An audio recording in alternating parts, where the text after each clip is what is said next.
Scan மையங்களை தொடர்ந்து கண்காணித்து வருவதால் பெண் சிசு கொலை தற்போது குறைந்திருப்பதாக பொது சுகாதாரம் மற்றும் தொற்றுநோய் தடுப்பு இயக்குநர் செல்வ விநாயகம் தெரிவித்துள்ளார்.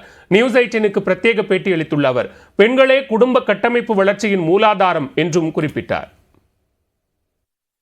சார், இந்த கருவில் இருக்கக்கூடிய குழந்தைகளை பற்றி ஏன் தெரிஞ்சுக்க கூடாது சார்?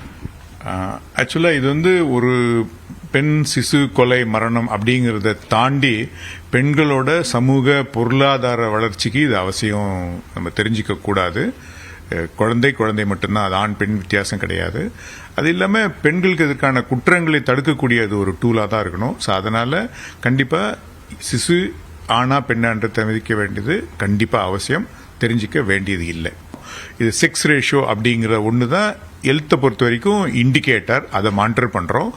ஆனால் மற்றபடி இந்த பெண் சிசு கொலை மரணம் அப்படிங்கிறதுலாம் ஒரு பெரிய சோஷியல் மல்டி டிபார்ட்மெண்ட் இன்வால்வ்டு. அதாவது அந்த குடும்பத்தை சார்ந்த அவரோட பெற்றோர்களுக்கும் இது கடமை உண்டு. சமூகத்தை பொறுத்த வரைக்கும் வெவ்வேறு டிபார்ட்மெண்ட்ஸ் அங்கே இருக்க அவங்க ஃபேமிலி, அவங்களோட சுற்றத்தாரை தாண்டி social welfare department, education department, health, இந்த மாதிரி எல்லாரோட ரோலும் இது இருக்கு. ஸோ அதனால நம்ம மானிட்டர் பண்றது செக்ஸ் ரேஷியோ எப்படி இருக்குன்றத நம்ம டெக்னிக்கலா ஹெல்த் டிபார்ட்மெண்ட்ல மானிட்டர் பண்ணுவோம். ரேஷியோ ரொம்ப முக்கியம், ஆண் பெண் விகிதம் முக்கியம் அப்படின்னீங்க. அது எதுக்காக சார்? ஸோ இதுதான் ஒரு சமூகத்தோட டெவலப்மெண்ட் இண்டிகேட்டர். ஸோ எந்த ஒரு சமூகமோ பெண்களுக்கான முழு சம உரிமை கொடுத்தா மட்டும்தான் அந்த சமூகம் வளர்ச்சி அடையும். அதை நம்ம எர்லியர்லேருந்து இதை மானிட்டர் பண்ணுறதுக்கான ஒரு இண்டிகேட்டர் தான் இந்த செக்ஸ் ரேஷியோ. ஏற்கனவே சொன்ன மாதிரி இதுக்கு அனைவரோட ஒத்துழைப்பும் தேவை.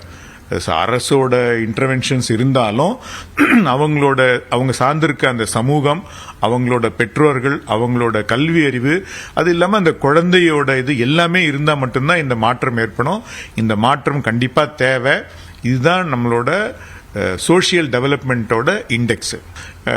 அனைத்து ஸ்கேன் சென்டரையும் நம்ம அபிஷியலாக ரெஜிஸ்டர் பண்ணிட்டு இருக்கோம். ஸோ அவங்க எந்த செக்ஸ் ரிவீல் பண்ணக்கூடாதுன்றதையும் மானிட்டர் பண்ணிட்டு இருக்கோம். இது தொடர்ந்து நடந்துட்டு இருக்கிறதால இப்ப கண்டிப்பா பெண் சிசு மரணம் அப்படிங்கிறது குறைஞ்சிருக்கு. இது இல்லாம நாங்க ட்ரைமஸ்டர் வைஸ் அபார்ஷன் ஆகுதான்றதையும் ஒரு டெக்னிக்கல் இண்டிகேட்டர் வச்சு மானிட்டர் பண்ணுவோம். ஸோ எந்த ட்ரைமஸ்டர்ல எந்த இடத்துல அபார்ஷன் நடக்குன்னு. ஸோ இது எங்களுக்கு ஒரு இண்டிகேட்டர். இதை வச்சு வி கேன் ரிவீல். எங்கேயா தவறு நடந்தாலும் எங்களால் இதை கண்டுபிடிக்க முடியும். இப்போ சுகாதாரத்துக்கான பட்ஜெட் 18,000 கோடி கிட்ட வருது. அது இல்லாம ஒவ்வொரு திட்டத்துக்கும் தனி ஒதுக்கீடு இருக்கு. இப்போ முத்துலட்சுமி எடுத்துட்டீங்கன்னா 9,600 கோடி, ஆல்மோஸ்ட் 1,000 crore இதுக்காக அலாட் பண்ணியிருக்கோம்.